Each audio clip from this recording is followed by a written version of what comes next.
오늘 아침 전북권 주요 뉴스입니다. 이른 추석으로 농산물 출하가 쉽지 않고 소비자들은 높아진 가격에 걱정입니다. 정부의 인구주택 총조사 결과 전북은 고령화와 젊은 층 유출 등의 문제가 그대로 드러났습니다. 군산 미군 기지를 위한 토지 수용으로 삶의 터전을 잃게 된 주민들이 반발하고 있습니다. 전라북도 지역은 오늘 대체로 맑다가 오후부터 구름이 많아지고 빗방울이 떨어지는 곳이 있겠습니다. 여러분 안녕하십니까? 전주 MBC 뉴스투데이입니다. 통계청이 5년에 한 번씩 시행하는 인구 총주택 조사 결과를 발표했습니다. 전라북도의 인구는 소폭 증가했지만 고령화와 생산 인구 감소 등 인구 구성의 활력이 떨어지는 게 문제였습니다. 김하연 기자가 보도합니다. 통계청이 발표한 지난해 11월 기준 전라북도의 인구는 183만 4천 명. 5년 전에 비해 0.8% 소폭 증가했지만 증가율은 도 단위 지역 중 가장 낮았습니다. 전체 인구도 적지만 전북의 걱정은 역시 급격한 고령화입니다. 전북의 65세 이상 인구 비율은 17.9%로 전남에 이어 두 번째일 정도로 고령화 속도나 비율이 모두 높습니다. 고령화는 곧 1인 가구의 증가로 이어지고 있습니다. 5년 전에는 2인 가구의 비율이 27.9%로 가장 높았었는데 이번 조사에서는 1인 가구가 전체의 29.8%를 차지해 역전됐습니다. 노년 여성이 혼자 사는 경우가 늘어난 데다 미혼 1인 가구와 혁신도시 나홀로 이주 가구 등도 영향을 미친 것으로 분석됩니다. 중장년층에서도 1인 가구가 늘고 있어요. 취업이나 그런 이유로 가족과 떨어져 사는 1인 가구가 증가할 수 있는 가능성은 전 연령대에 걸쳐서 고루 증가하고 있고 전북의 전체 인구를 연령별로 세웠을 때 가장 가운데에 해당하는 중위 연령은 43.5세로 5년 전 40.3세에 비해 3.2세 높아졌는데 이는 강원과 전남, 경북에 이어 네 번째입니다. 경제활동이 가능한 15세에서 64세까지 인구의 비율은 68.4%로 전국 평균에 비해 4.5%가량 낮았습니다. 5년 만에 발표된 인구주택 총조사의 결과는 전북의 고령화와 젊은 생산 가능 인구의 감소 등의 문제를 다시 확인시켰습니다. MBC 뉴스 김하연입니다. 올해 추석이 이르다 보니 차례상에 오르는 과일은 대목에 맞춰 출하가 쉽지 않습니다. 재배 농민은 수확을 못해 걱정이고 소비자는 가격이 올라 울상입니다. 이경희 기자가 취재했습니다. 노랗게 익어 활짝 입을 벌린 밤송이에서 햇밤을 꺼냅니다. 가장 시기가 빠른 올밤이 추석을 얼마 남기지 않고 이제서야 우수수 떨어지기 시작해 농민의 마음은 바쁩니다. 빠르면 안 좋죠. 가격이 떨어지니까. 추석 전에는 가격이 좀 높은데 추석이 지나고 나면은 좀 떨어져요, 가격이. 상품성이 좋은 밤을 골라내는 선별장도 명절을 앞두고 바쁘게 돌아갑니다. 하지만 처리하는 양은 지난 추석의 3분의 1 수준입니다. 주 출하 시기가 9월 중순 이후여서 물량이 부족한데 올해는 작황도 좋지 않았습니다. 폭염으로 인해서 그런 경우도 있고 그다음에 꽃매무충이라든가 이제 병해충으로 인해서 재고량도 부족해 가격이 크게 오른 상황. 수확 시기가 늦은 제수용품의 가격이 오르고 있는데 전주 하나로클럽에 따르면 밤은 47%, 단감은 12% 가격이 올랐습니다. 사과나 배도 10에서 20%가량 소비자 부담이 늘었습니다. 폭염으로 작황이 극심한 부진에 빠졌고 그마저 추석 대목에 출하량을 맞출 수 있을지도 걱정입니다. 올해는 이른 추석의 영향으로 출하량이 지극히 부족한 상태입니다. 따라서 가격 역시 전년 대비해서 크게 오름세를 형성할 것으로 예상이 되고요. 본격적으로 출하가 되는 추석 이후에는 명절 특수가 사라져 가격이 하락할 가능성이 높아 농민들의 시름이 짙어지고 있습니다. MBC 뉴스 이경입니다. 아파트에서 화재가 발생해 2명의 사상자가 났습니다. 어젯밤 8시쯤 익산 금마면의 한 아파트에서 불이 나 61살 송모 씨가 연기를 들이마셔 숨지고 52살 홍모 씨 1명은 중태에 빠졌으며 소방서 추산 1,400여만 원의 재산 피해가 났습니다. 경찰과 소방당국은 화재 당시 폭발음이 들렸다는 주민들의 진술을 토대로 정확한 원인을 조사하고 있습니다. 소외된 이웃에게 추석 음식을 나누는 뜻깊은 행사가 열렸습니다. 전주 사랑의 울타리 자원봉사단은 어제 덕진구청 주차장에서 홀몸 어르신과 장애인, 한부모 가족 등 170세대를 위해 산적과 동태전, 떡과 과일 등을 마련해 전달했습니다. 음식 나눔은 어려운 가정 형편으로 차례상을 차리지 못하거나 홀로 사는 이웃을 위로하기 위해 계획됐습니다.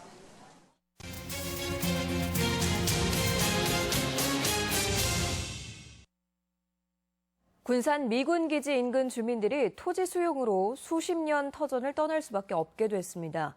그런데 이주자 택지조차 살 수 없을 정도의 낮은 보상가로 일부 주민들은 오갈 데 없는 처지에 몰리고 있습니다. 박찬익 기자가 보도합니다. 군산 미군기지 남쪽에 위치한 한 마을입니다. 10년 전부터 주민들이 차례로 떠나고 지금은 30여 세대만 남았습니다. 이 마을을 비롯해 인근 6개 마을 540여 세대는 10년 전 미군 탄약고의 안전거리를 확보한다며 집과 토지를 강제 수용당했습니다. 더구나 남아있는 세대들은 국방부가 제공하는 이주단지로 내후년까지 옮겨가야 하지만 이마저도 쉽지 않게 됐습니다. 받은 액수 갖고 땅을 사고 나서 집을 지어야 되는데 턱없이 부족합니다. 강제철거가 들어가면 오갈 데가 없습니다. 보상가는 3.3제곱미터당 10만 원인데 이주단지인 내초지구와 어은지구 분양가는 보상가의 서너 배에 달하기 때문입니다. 이주단지는 작년 5월에 완공됐고 현재까지 2차 분양이 완료됐습니다. 하지만 이주 대상 가운데 14세대는 분양을 아예 포기했습니다. 보상받는 금액으로는 이주단지로 이사가 불가능하지만 국방부와 군산시는 다른 대책 없이 관련법에 따른 처리 방침만 고수하고 있습니다. 추가 계약을 하고 그 나머지 부분 이제 잔여 토지에 대해서는 저희가 국방부에서 다 이관을 하려고 하고 있습니다. 수십 년간 미군 부대 전투기 소음에 시달렸던 마을 주민들이 턱없이 낮은 보상가와 강제 수용으로 삶의 터전마저 잃을 처지에 놓이게 됐습니다. MBC 뉴스 박찬익입니다. 17년이 지난 지금까지 진범 논란이 계속되고 있는 사건, 바로 삼예 슈퍼마켓 강도치사 사건인데요. 이 법원이 뒤늦게 재심을 결정해 사건이 다시 법정에 올랐고 어제 재심 첫 재판이 열렸습니다. 강동혁 기자입니다. 지난 1999년 완주의 한 슈퍼마켓에서 있었던 강도치사 사건의 재심 첫 재판이 오늘 전주지방법원에서 열렸습니다. 범인으로 지목돼 옥살이를 마친 37살 임명선 씨 등 3명이 진범이 맞는지를 법원이 다시 판단하는 재판입니다. 검찰은 첫 재판에서 사건을 원점에서 다시 검토하자며 관련자 6명을 증인으로 신청했습니다. 지난 7월 법원의 재심 결정에 대해서는 항고하지 않았던 검찰이 재심 공판 과정에서는 공방을 벌일 수 있음을 시사한 겁니다. 임 씨 측 변호인은 진범이 나와서 자백한 마당에 더 이상의 다툼이 무슨 의미가 있냐며 반발했습니다. 검찰이 포기한 재심 개시 결정의 이유가 무죄를 입증할 명백한 증거가 새로 발견됐다는 거였습니다. 다투지 않고 여기서는 또 다른 주장하는 것은 이중 모순되는 거예요. 모순. 임 씨 등 3명은 검찰의 결정에 진한 아쉬움을 나타냈습니다. 이거 한 번에 끝났으면 그 고통이 없는데 이게 계속 밀어간 게 그냥 고통이 막 더 생기네. 사건을 신속하게 처리하기 위해 재판부는 다음 달 7일 특별기를 잡아 증인 신문 등을 집중적으로 진행하기로 했습니다. MBC 뉴스 강동엽입니다. 도내 종합건설업체 건설공사 실적이 2년 연속 감소세를 보이고 있습니다. 건설협회 전북도회가 밝힌 도내 600여 종합건설업체 실적을 보면 2013년 2조 6천여억 원에서 지난해에는 2조 5천여억 원으로 해마다 1에서 2%씩 감소하고 있습니다. 이는 정부의 SOC 투자가 감소한 가운데 새만금 내부도로 같은 국책 사업에도 지역업체 참여에 대한 가점 부여가 없어 공공도급 비율이 15% 정도에 머물기 때문으로 협회는 분석했습니다. 오늘부터 도내 전문대학들도 2017학년도 수시 모집 원서 접수에 들어갑니다. 도내 전문대 수시 모집에서는 면접의 중요성이 상대적으로 높아 당락을 좌우할 수 있기 때문에 수험생들의 세밀한 준비가 필요합니다. 정진호 기자가 보도합니다. 전주 비전대는 올해 수시에서 전체 모집 인원의 93.4%인 1,086명을 모집합니다. 거의 대부분의 전형에서 고교 내신 성적 60%와 면접 40%를 반영하는데 내신 성적의 등급 간 격차가 크지 않기 때문에 사실상 면접이 당락을 가르게 됩니다.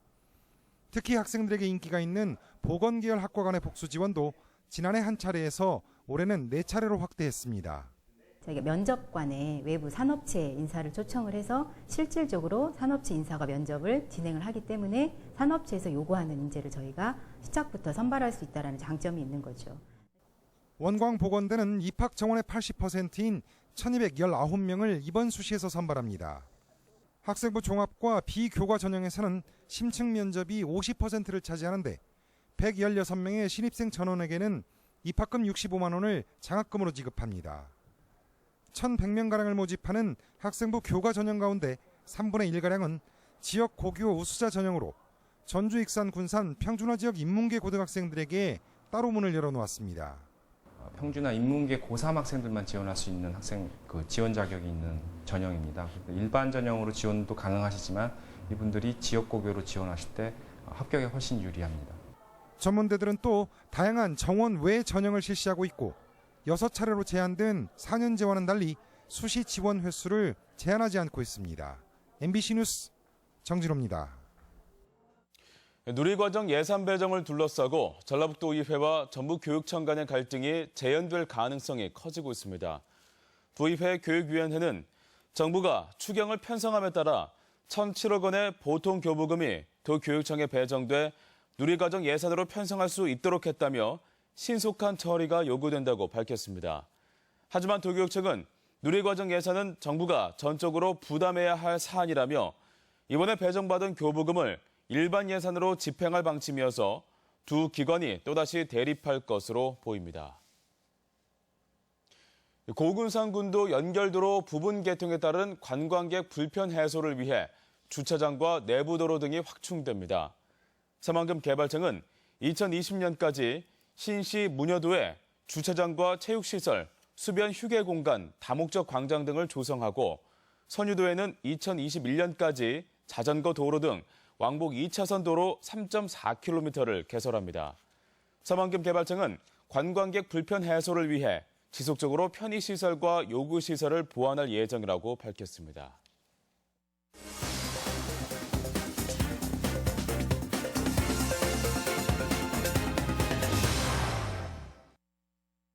추석 농특산물 직거래 장터가 개설되고 나눔 행사도 이어지고 있습니다. 도내 서남권과 동부 산하권 상생 사업이 잇따라 전국적인 모범 사례로 선정됐습니다. 이 밖에 지역 소식 김한광 기자가 종합했습니다. 임실군이 추석을 맞아 지역 농특산물 직거래 장터를 개설했습니다. 수도권과 부산 진구청 등에 설치된 직거래 장터 6곳에서는 16개 업체가 참여해 치즈와 한우, 한과, 전통 장류 등을 판매하며 지역 농특산물 홍보 효과가 기대됩니다.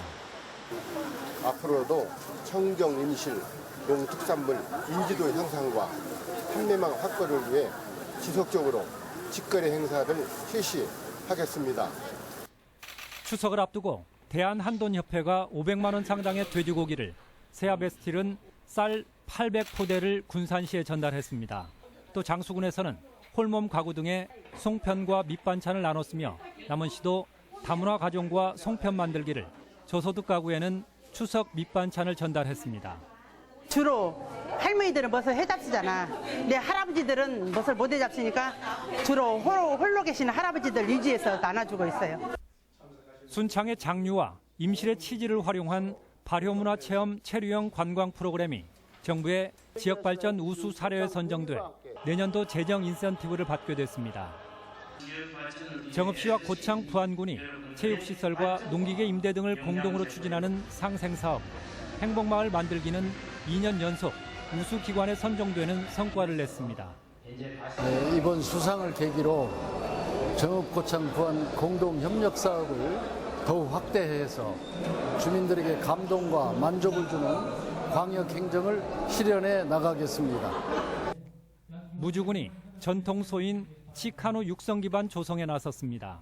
무주군은 칙소 2,000마리 사육을 목표로 국립축산과학원과 유전자 수집과 보존, 증식을 통해 육성 기반을 조성하기로 하고 업무 협약을 맺었습니다. MBC 뉴스 김한광입니다. 전북경찰청 교통범죄수사팀은 고의로 교통사고를 유발해 수억 원의 보험금을 타낸 혐의로 보험 설계사 36살 최모 씨를 구속하고 이를 도운 친인척 등 22명을 불구속 입건했습니다. 이들은 지난 2009년부터 최근까지 대포 차량을 이용해 일부러 옹벽을 들이받는 등 단독 사고를 내거나 법규 위반 차량을 들이받는 등의 수법으로 13차례에 걸쳐 보험금 2억 3천만 원 상당을 타낸 혐의입니다. 건강보험관리공단과 보건복지부 합동조사 결과 올 상반기 도내 의원 4곳이 일회용 주사기를 재사용하다 적발돼 시정명령 처분을 받았고 이 가운데 한 곳은 형사고발당했습니다. 전라북도는 감염병 예방을 위해 일회용 주사기 재사용 여부와 소독, 멸균 지침 준수를 상시적으로 점검해야 하지만 전문 단속 인력 등이 부족한 실정이라며 개선책을 모색하겠다고 밝혔습니다. 오늘 아침 7시쯤 익산 모 비뇨기과 의원에서 전립선 비대증 수술을 받기 위해 마취제를 투여받은 75살 김모 씨가 갑자기 경련을 일으켜 응급처치를 받았지만 끝내 숨졌습니다. 경찰은 해당 병원을 상대로 마취제 적정 사용 여부 등을 조사하는 한편 정확한 사인을 밝히기 위해 부검을 의뢰할 예정입니다.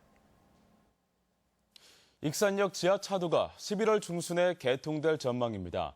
익산시에 따르면 익산역 지하차로의 공정률이 85%를 보이고 있는 가운데 앞으로 구조물 공사와 내부와 외부 공사가 순조롭게 마무리되면 오는 11월 중순에 개통할 수 있을 것으로 보입니다. 465억 원이 투입된 익산역 지하차도는 기존 4차선을 8차선으로 확장해 호남선 철도로 막힌 익산시의 동쪽과 서쪽을 연결하게 됩니다. 전주시가 화장장이 승화원을 이전하지 않겠다고 밝혔습니다. 전주시는 승화원의 이전이나 신축이 필요하다는 주장에 대해 서남권 화장장 신설로 화장 수요가 줄었으며 효자공원묘지 이전 논의까지 불거져 당분간 이전이나 확장 가능성은 없을 것이라고 밝혔습니다. 한편 전주시의회 김준현 의원은 노후화된 승화원의 유지 보수비가 증가하는 데다 배출 시설의 여과 능력도 한계치에 이르렀다며 이전이나 신축을 요구했습니다. 전라북도가 동북권 6개 시군에서 추진되는 각종 사업의 추진 상황을 점검하고 지원 대책을 논의합니다. 전라북도는 동북권 면적이 전북의 47%를 차지하지만 사회적 기반 시설이 부족한 실정이라며 균형 발전을 위해 정책적 배려가 필요하다고 보고 있습니다. 전라북도는 첫 번째 방문지인 무주에서 태권도 문화, 관광특구 지정 필요성을 공감하고 천마 클러스터 사업 활성화 방안 등을 모색했습니다. 우리 지역 행사와 문화 소식입니다. 군산시립교향악단은 특별 연주회로 오늘 예술의 전당에서 청소년 협주곡의 밤을 진행합니다. 전북도립국악원은 오늘 한국소리문화의 전당에서 두 번째 목요 국악 예술 무대를 엽니다. 이창선 대금스타일과 함께하는 모노드라마 염쟁이 유씨 공연이 오늘부터 23일까지 매주 목요일과 금요일 전주 소리문화관에서 펼쳐집니다. 유니버설 발레단의 라 바야데르 공연이 오늘 전주 덕진예술회관에서 영상으로 상영됩니다. 정읍 무용축제가 오늘 정읍사 예술회관에서 열립니다. 전라북도 생생마을 한가위 큰 장터가 내일부터 사흘간 도청광장에서 열립니다. 제11회 완주 전국 민속 소싸움대회가 오늘부터 12일까지 화산면 화월리 일원에서 열립니다. 사회복지법인 원광효도마을은 오늘 원광대학교에서 효 학술 세미나를 진행합니다. 김제사랑 장학재단은 오늘 지평선 학당에서 2017학년도 수시전형 이해와 전략을 주제로 입시 설명회를 갖습니다. 한국문인협회 진안지부는 오는 20일까지 제2회 박병순 시주시인 신앙송 전국대회 참가 신청을 받습니다. 오늘 날씨 전해드립니다. 전라북도 지역은 오늘 대체로 맑다가 오후부터 구름 많아지고 빗방울이 떨어지는 곳이 있겠습니다. 낮 최고 기온은 전주 29도, 남원 28도 등 28도에서 29도의 분포로 어제와 비슷하겠습니다. 바다의 물결은 서해 남부 전 해상에서 0.5에서 1.5m로 일겠습니다.